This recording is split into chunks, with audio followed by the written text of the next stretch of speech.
Assalamualaikum warahmatullahi wabarakatuh. Bertemu lagi dengan channel saya Ahmad Arbi dari Munting. Oke, kali ini saya berada di dapur guys. Kalau kemarin kan di kamar, ini sekarang di dapur. Saya sekarang memasak air guys dengan tungku.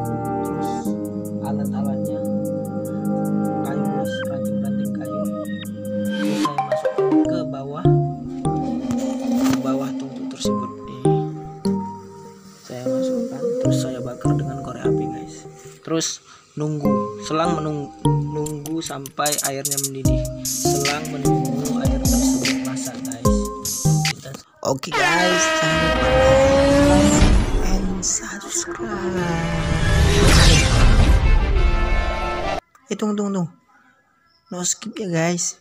Tunggu airnya masak, kita membaca buku Zamzam tahun 2018 di Indonesia.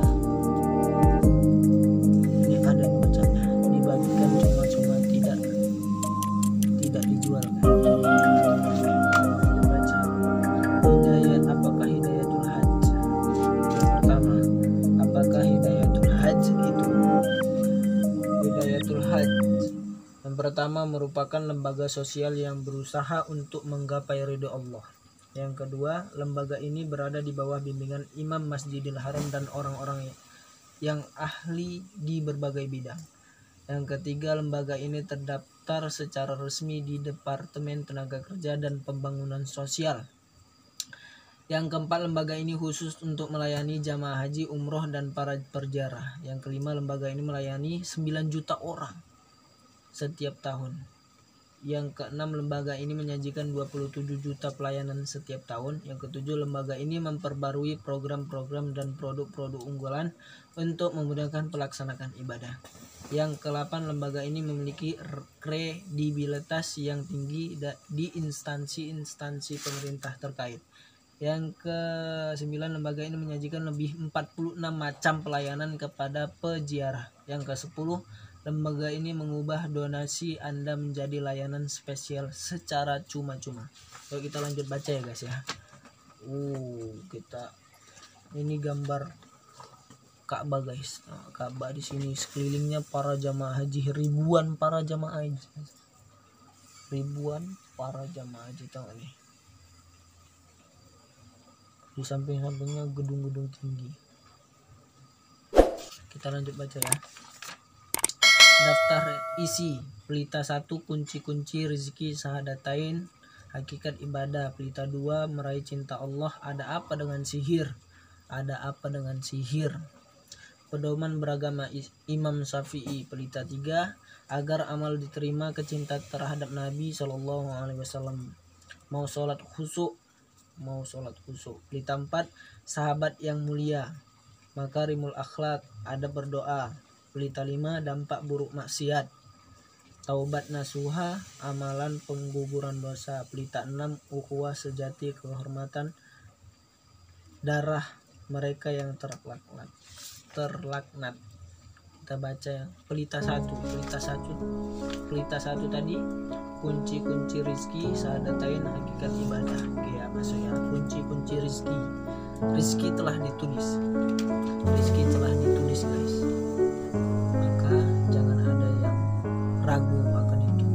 Nabi SAW bersabda, "Tsumma yursalu ilaihil malaku fayanfuhu fihi ruh wa yu'maru bi arba'i kalimat bikatsbi rizkihi wa ajalihi wa amalihi wa syaqiyyun aw sa'idun."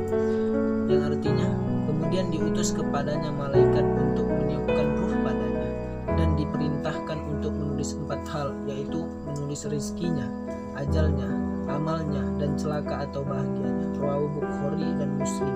Rawahu Bukhari nomor 7454, Muslim 2643. Di hadis lain Nabi SAW bersabda, "Ayyuhan nasu taqullaha wa ajmilu fit talabi, fa innan nafsa la tamuta hatta tastawfiya rizqaha wa in abta'a anha."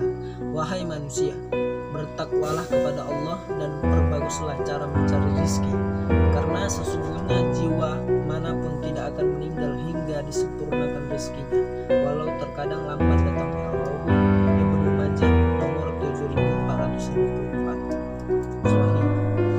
Makanya guys, ya, di sini diterangkan bahwasanya rezeki itu datang, rezeki itu udah diatur.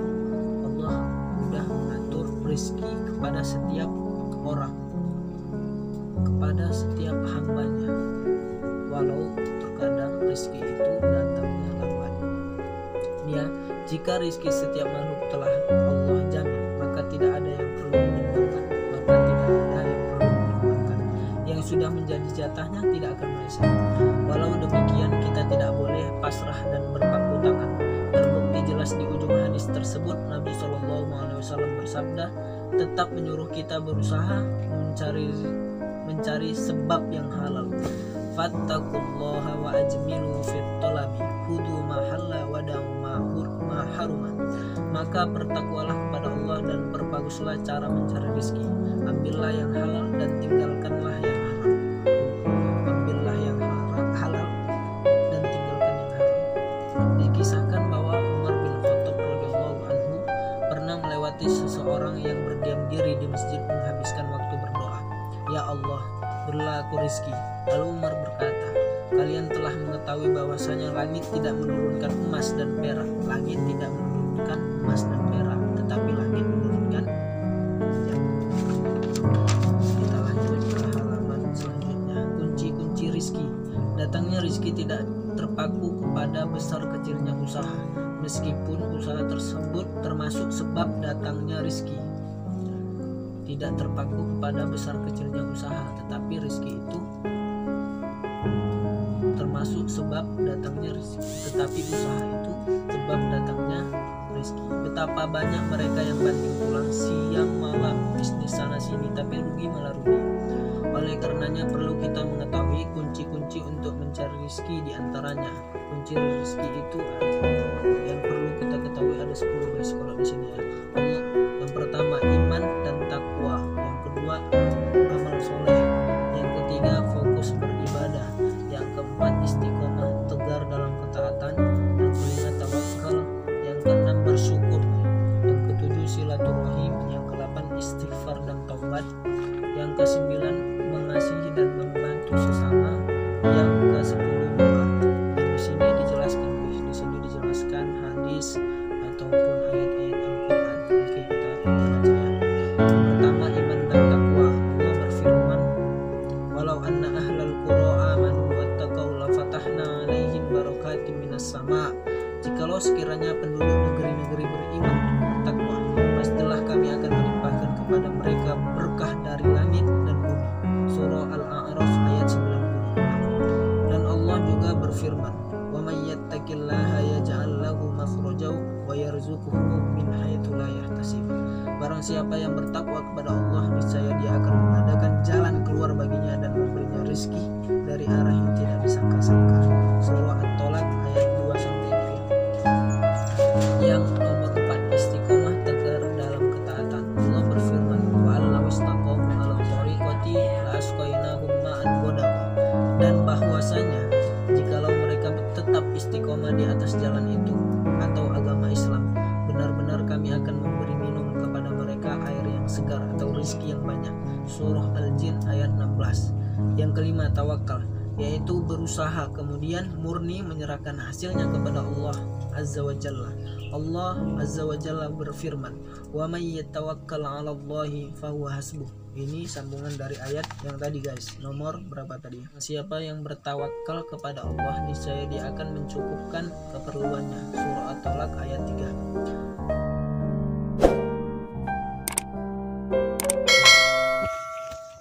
Udah masak. Udah gurgur.